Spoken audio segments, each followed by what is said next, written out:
People in and around Panama City in Florida's Panhandle have a reputation for doing lots of things a bit differently than most people. Sometimes fishing's one of them, especially when the annual spring migration of Cobia shows up. Then it's time to fish from the mountaintop. What do I mean? Well, you'll just have to stick around and see.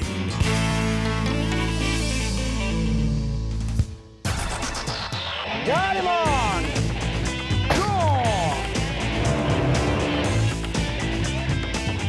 Perfect release. Oh, yeah.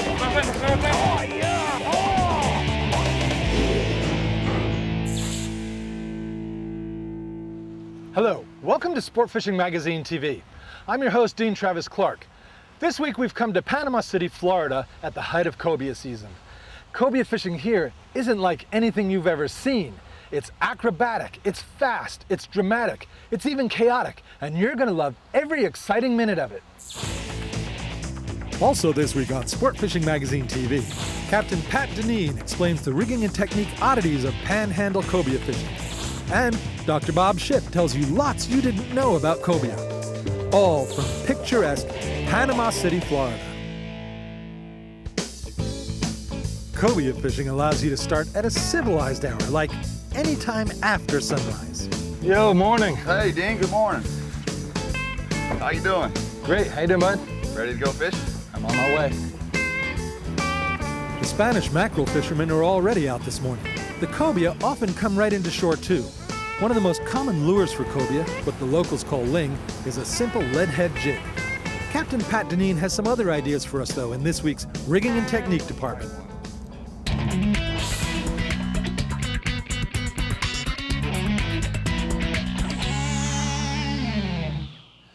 Pat, one of the unique things about fishing for cobia here is that as soon as one bait doesn't work, bang, bang, bang, you use 1, 2, 3 different kinds of baits. What are we using here today? Typically, we'll throw the jig first because you can cast a long way, it's accurate, and you can reach out and grab them. If they refuse the jig, we typically will throw an eel first.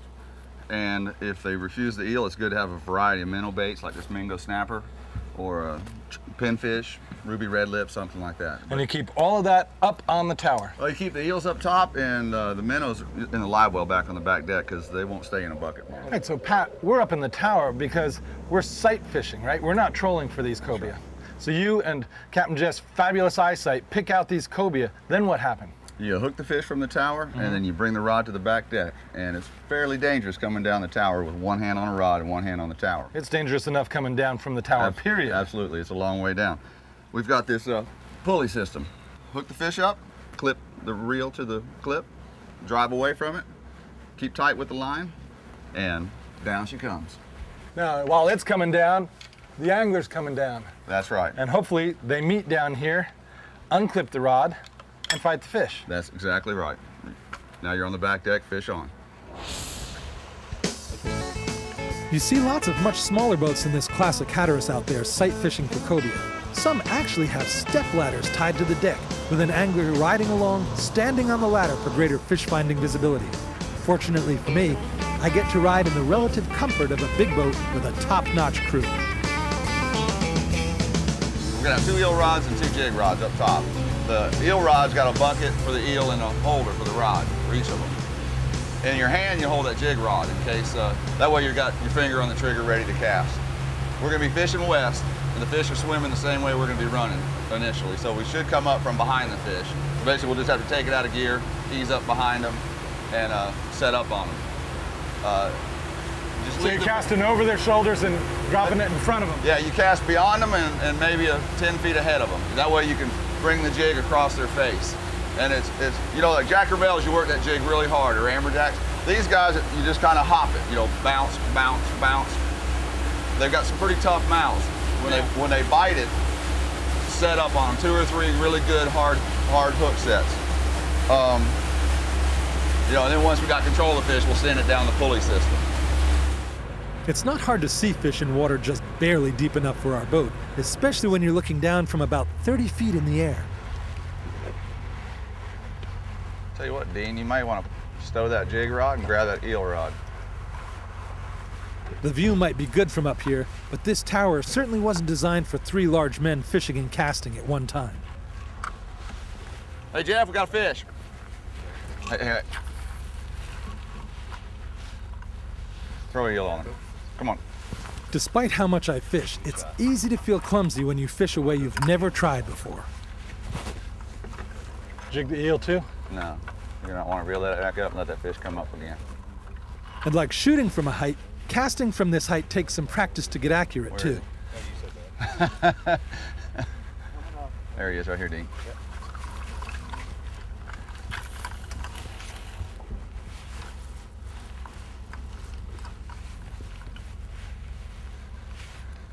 Oh, there you come on. Boy, ate it. No, he's trying to eat it. Is that this one of mine? Hey, You got it that time. Come this other boat. No, he lost it. No, he got mine. The fish wasn't interested in my jig, but Jeff had some Cobia candy on his line. Hey, good thing. All right, trade you.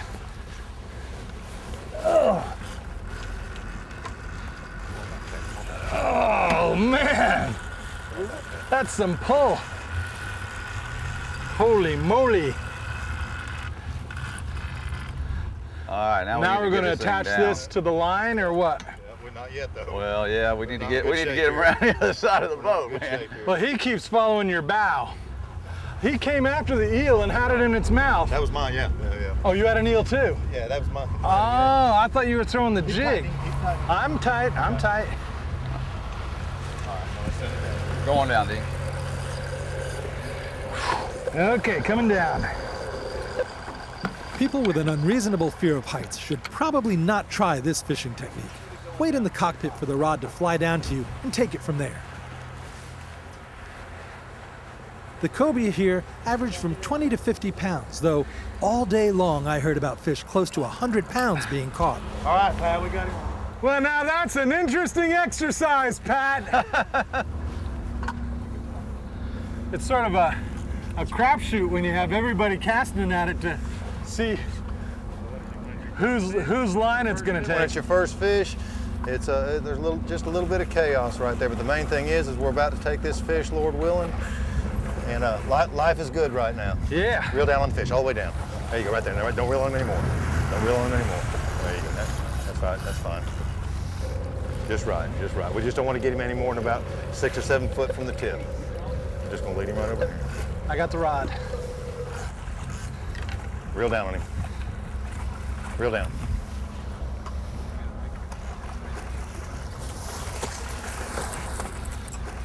Pretty fish. Myrika.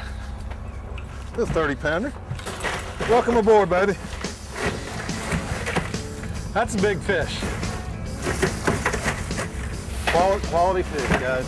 Good job, Dan. Thank you. Good job to you. You're the one who hooked it. Look at the broadness of that head.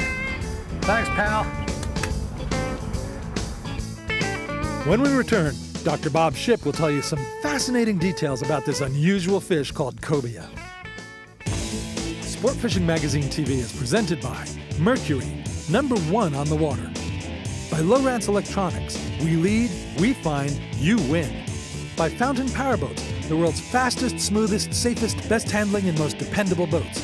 And by the Florida Keys and Key West. Come as you are.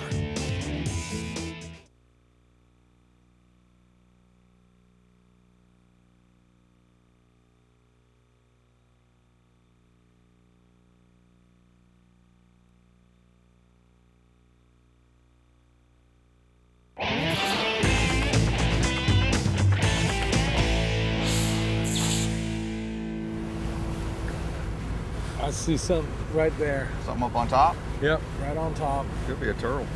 See it? Oh, it's right there. If you look for the little fish, Dean, the big ones will stand.